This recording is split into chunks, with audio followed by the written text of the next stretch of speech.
নমস্কার, কেমন আছেন সবাই? আশা করছি সবাই খুব ভালো আছেন। আমিও খুব ভালো আছি। নতুন একটি ব্লগে আপনাদের সবাইকে স্বাগত। সকালবেলা দেখুন আমাদের গাছে কত সুন্দর ফুল ফুটেছে। আর সকালবেলা মা তো পুজো দিয়ে দেয়, কিন্তু শঙ্খটা বাজাতে পারে না। তাই আমি শঙ্খটা এখন একটু বাজিয়ে দেব।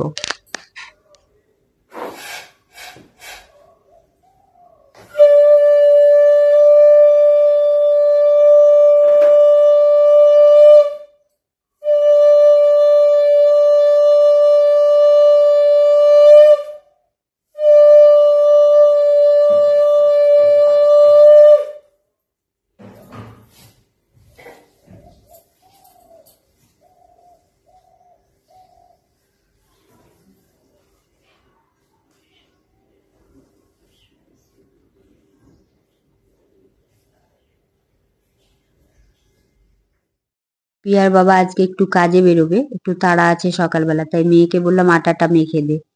করলা আলু ভাজা আর রুটি সকালবেলা করতে বলে গেছে। তা এখন করব করলা আলু ভাজা। আর এই এত সবজি আমার মা সকালবেলা নিয়ে এসেছে, দেখলেন তো চাল কুমড়োটা কত ছোট কেটে নিয়ে এসছে। তার পেছনে একটা কারণ আছে। এর আগে দুটো চাল কুমড়ো হয়েছিল বড় বড়, আমার মা যখন ছিঁড়তে গেল তখন দেখছে নেই, মানে কেউ একটা নিয়ে নিয়েছে। তো সেজন্য আমি বললাম মা এবার তুমি ছোটই নিয়ে আসো, নাহলে কালকে গিয়ে দেখবে আবার নেই। আজকে চাল কুমড়োটাই রান্না করব। আমাদের বাড়িতে তো মাছ খুব একটা কেউ পছন্দ করে না জানেন, ওই জন্য চিংড়ি মাছ বেশি করে এনে রেখে দেয়, সব তরকারিতে অল্প অল্প চিংড়ি মাছ দিয়েই রান্নাটা হয়। আজ হবে চাল কুমড়ো দিয়ে চিংড়ি মাছ। গতকাল লাউ রান্না করেছিলাম, আজ আর লাউ রান্না করব না। আর বেগুনগুলো নিয়ে এসেছে আমার মা, সেই মানে শুকনো রোস্ট করে রেখে দিয়েছে নিম পাতা। বেগুন কুচি কুচি করে ভেজে নেবে, ওই নিম পাতার সাথে মিলিয়ে খাবো। কোনোদিন আমরা আলু ভাতের সাথে মিলিয়ে খাই, কোনোদিন আমরা বেগুনের সাথে মিলিয়ে খাই, যখন যেটার সাথে ঠিক লাগে সেটার সাথে খাই। কৌটো ভর্তি করে রেখে দিয়েছে শুকনো রোস্ট করে। আর এখন করছি আমি রুটি।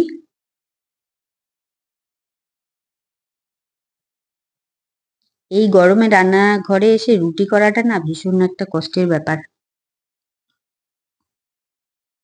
যাই হোক, যতই কষ্ট হোক আমাদের মেয়েদের কাজ তো করতেই হবে।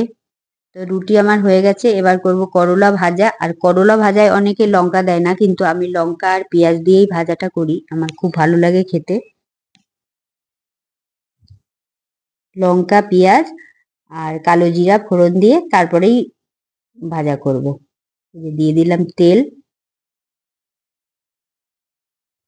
দিয়ে দিলাম কালো জিরে, দিয়ে দিলাম পেঁয়াজ, আর একটুখানি হলুদ দিয়েছি, জানেন তো খুব ছেটকায়। এই হলুদ একটু দিয়ে দেবেন তেলের মধ্যে, তাহলে দেখবেন আর বেশি ছেটকাচ্ছে না। দিয়ে দিলাম লবণ আর একটু হলুদের গুঁড়ো। এবার মিলিয়ে ভালো করে ঢাকা দিয়ে দেব। এই কড়াটা কিনে আমার কি উপকার হয়েছে সেটা আপনাদের বলে বোঝানো যাবে না। দারুণ এটাই রান্না করতে। মাকে দিয়েছিলাম করলা আলু ভাজা, মা বললো খাবো না। মা রুটি চা দিয়েই খেয়ে নিল। আর করলা আলু ভাজাটা এই থালাতেই ঢেলে নিলাম। এবার শাকটা সিদ্ধ বসিয়ে দেব। মা সব রকম শাক তুলে এনেছিল, ডাঁটা শাকই বেশি। আমি দু দু তিন দিন না, মানে 10-12 দিন আমাদের পুরনো বাড়িতে যাইনি। ছোট ছোট ডাঁটা শাকগুলো দেখছি কত বড় বড় হয়ে গেছে, মানে মাছের ঝোলে দিয়ে খাওয়া যাবে। আপনাদের একদিন দেখাবো, এমন বড় হয়ে গেছে। তো সেখান থেকেই শাক নিয়ে এসেছে। আমরা প্রতিদিনই কিছু না কিছু শাক রান্না করি, কিন্তু সেটা বাড়ির।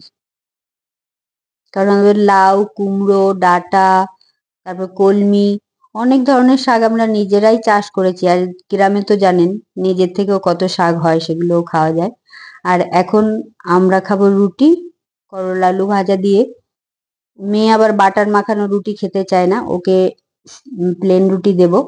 আর বাটার মাখানো রুটিটা আমি আর আমার মা খেয়ে নেব।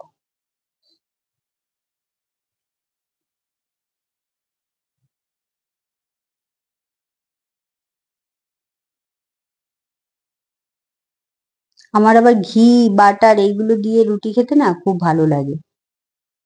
বাটার না থাকলে একটু ঘি মাখিয়ে নিই, সেটাও আমার ভালো লাগে। কিন্তু মেয়ে একদম এটা খেতে চায় না।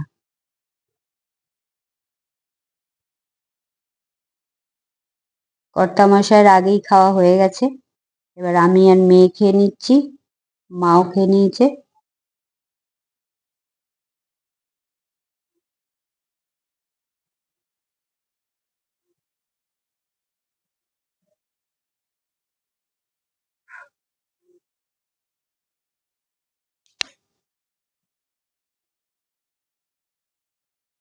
আজ কাঁচা লঙ্কা বেশি ছিল না, তাই একটু শুকনো লঙ্কাও ফোড়ন দিয়েছি, কিন্তু খাওয়ার সময় শুকনো লঙ্কাগুলো বেছেই খেতে হয়।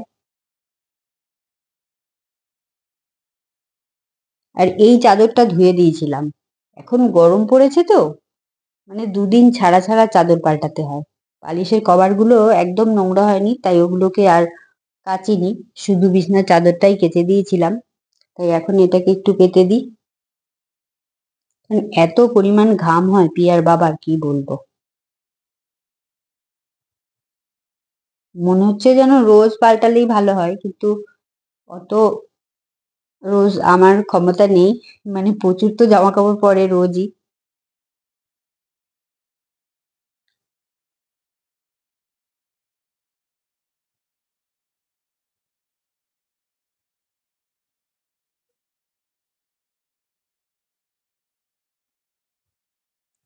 এই যে চাদরটা পাতা ছিল এত সময়, এই চাদরটা একটু মোটা, মানে এটা সুতির যদিও এটাও, কিন্তু তাও যেন মনে হয় গায়ে ফোটে।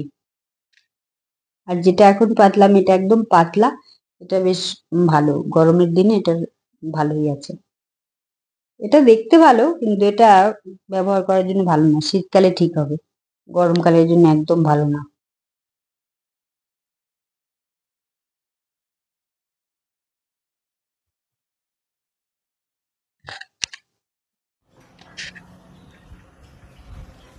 আর এখন এই যে ভিডিওটা দেখছেন, আমার মা গাছে তেল দিচ্ছে, এটা কদিন আগে তুলে রেখেছিলাম ভিডিওটা, কিন্তু পোস্ট করা হয়নি।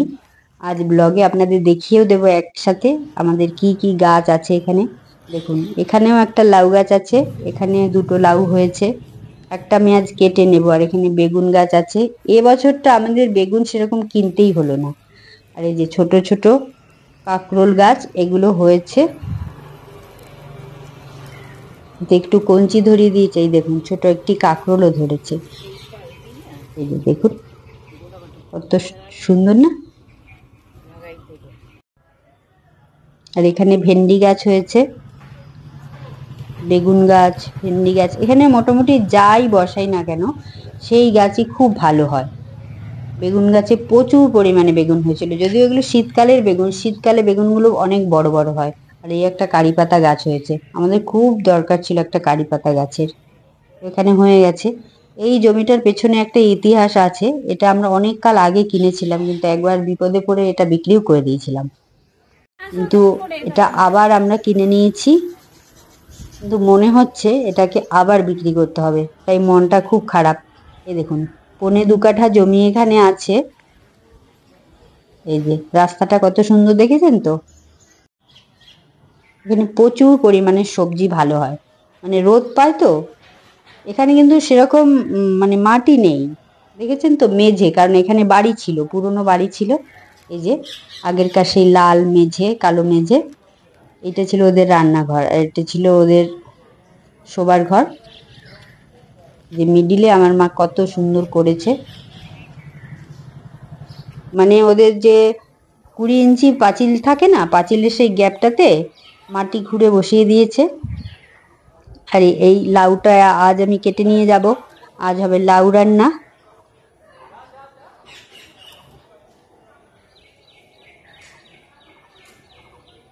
মানুষের বেশি প্রিয় জিনিস না মানুষ বেশি দিন নিজের কাছে ধরে রাখতে পারে না, আমার হয়েছে সেই অবস্থা। এই জমিটা আমার ভীষণ একটা প্রিয় জমি, জমি যদিও অনেকগুলোই আমাদের আছে, ছোট ছোট টুকরো, একটা 3 কাঠা, 2 কাঠা, এরকম অনেক আছে, কিন্তু এটা আমার ভীষণ পছন্দের, কারণ এখানে গাছপালাগুলো এত ভালো হয় না। আর আমার মা তো জানেন কাজ ছাড়া বাঁচতে পারে না, এই টুকটাক এই নিয়েই থাকে। এই যে এখন জঙ্গল পরিষ্কার করছে, তেল দিচ্ছে, সারাদিন কিছু না কিছু করেই চলেছে।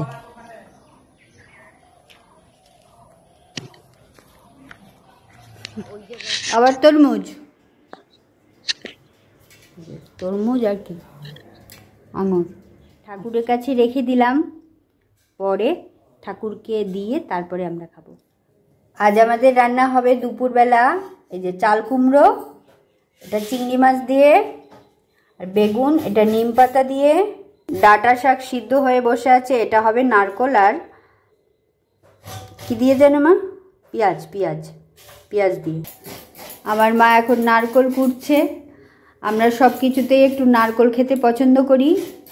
পছন্দের পেছনে একটা কারণও আছে, নারকোল খাওয়া ভালো। শরীরের ভেতরে হাড়ের যে জেলটা থাকে না, নারকোলের রান্না খেলে ওই জেলটার আর অভাব হয় না। আর এখানে লাউ রয়েছে, সকালবেলা টাটকা নিয়ে এসছে, আজকে আর রান্না হলো না, কত কিছু হবে একদিনে। দেখি মা, এদিকে একটু তাকাও, দেখি একটু হাসো। সেদিন যে শাড়ি কিনে দিয়েছিলাম, এই শাড়ি পরেছে আমার মা, দেখুন কত সুন্দর লাগছে। আজকের ভিডিওটি এখানেই শেষ করছি। সবাই ভালো থাকবেন। পরের ব্লগে আপনাদের সাথে আবার কথা হবে।